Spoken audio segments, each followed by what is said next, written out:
Eto na nga mga chong, marami tayong basketball updates. Justin Brownlee pa rin ba ang import ng Hinebra sa Commissioner's Cup? San Miguel Import, EJ Anosike may sinabi sa Barangay Hinebra at kay Justin Brownlee matapos ngang magawang makapag-advance ng San Miguel Beermen sa semifinals matapos nilang itumba sa Game 5 ang Converge 5 Rexers ay Barangay Hinebra nga ang kanilang makakaharap. At ayon nga sa naging latest interview sa nasabing SMB Import ay excited nga raw ito na makalaban ang Barangay Hinebra. Aware nga raw itong si EJ Anosike na Barangay Hinebra ang may pinakamarami at active na fan sa PBA. At yan nga raw yung nagpapa-excite ngayon sa nasabing import dahil mas ginaganahan nga daw siyang maglaro sa harap ng napakalaking crowd. Hindi nga raw na-overwhelm ang nasabing San Miguel Import sa mga fans dahil sanay na nga raw siya sa ganyang atmosphere. Pero yung pinakaantay talaga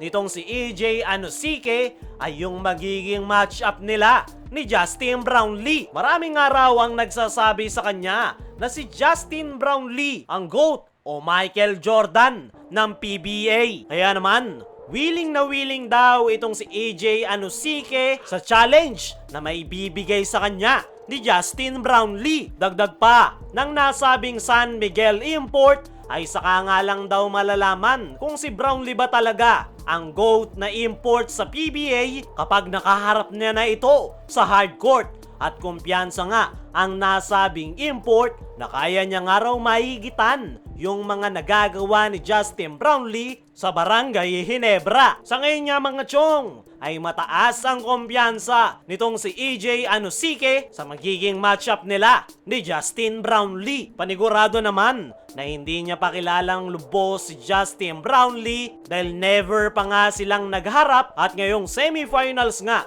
ang kauna-unahang pagkakataon na makikita ng personal ni EJ Anosike kung paano ang laro ni JB.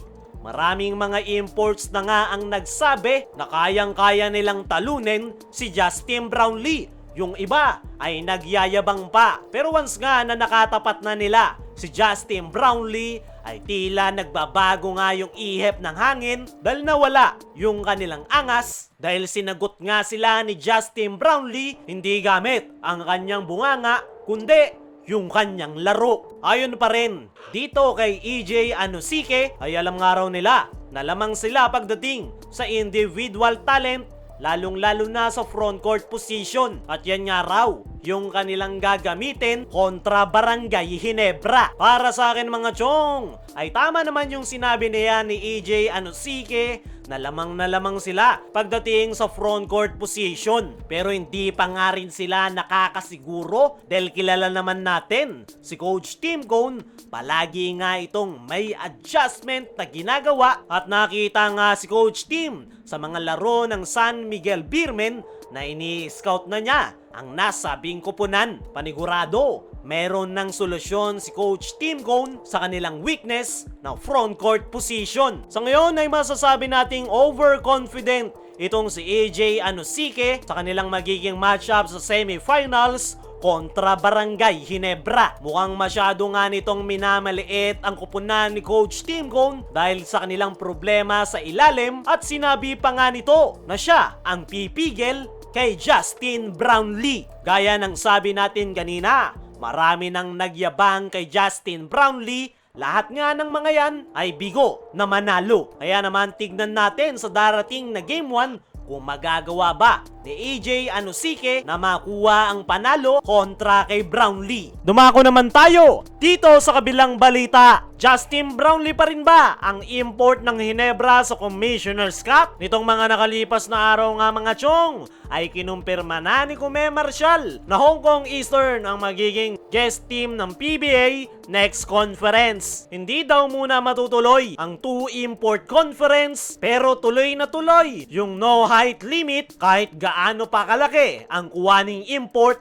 ng bawat kupunan. Kaya naman, marami ang nagtatanong, si Justin Brownlee pa rin ba ang magiging import ng Barangay Hinebra next conference? Ngayong wala ng height limit pagdating sa imports, wala pa ngang latest na naging pahayag si Coach Tim patungkol dyan. Pero nabanggit na nito noon pa na wala silang balak na palitan si Justin Brownlee hanggat kaya pa nitong maglaro. At kahit nga wala ng height limit pagdating sa mga imports, ay mukhang buo yung desisyon ni Coach Tim na si Brownlee pa rin ang kanilang ibabandera next conference. Subok na nga itong si Justin Brownlee dahil ilang kampyonato na ang naibigay nito sa kanilang koponan. Ang pinakadahilan nga kung bakit ayaw palitan ni Coach Tim ang nasabing import ay dahil meron na silang solid team chemistry kasama ni Brownlee at kabisado na nito yung triangle offense. Para sa akin mga chong ay mas magandang si Brownlee pa rin ang kanilang import dahil napakaganda nga ng itinatakbo ng kanilang kuponan kapag nandyan si Brownlee dahil sa kanyang pagiging unselfish player at hindi nga nito sinosolo yung spotlight. At yan nga yung kagandahan kay Brownlee dahil talagang ini-involve nito yung kanyang mga teammates. Kaya naman, wala talagang balak si Coach Tim na palitan si Brownlee. Bakit mo naman papalitan ang nasabing import kung maganda naman ang itinatakbo ng kanilang kupunan? Sa ngayon ay nasa semifinals na ang Barangay Ginebra at isa nga sa dahilan niyan ay itong si Justin Brownlee. Kaya naman walang dahilan para palitan si Brownlee ng mas malaking import. Kayo mga chong, agree ka ba na si Brownlee pa rin ang import ng Ginebra kahit malalaking import ang kanyang makakaharap next conference? Ano rin yung masasabi nyo sa sinabi ni EJ Anusike sa Barangay Ginebra? I-comment mo lang dyan sa ibaba.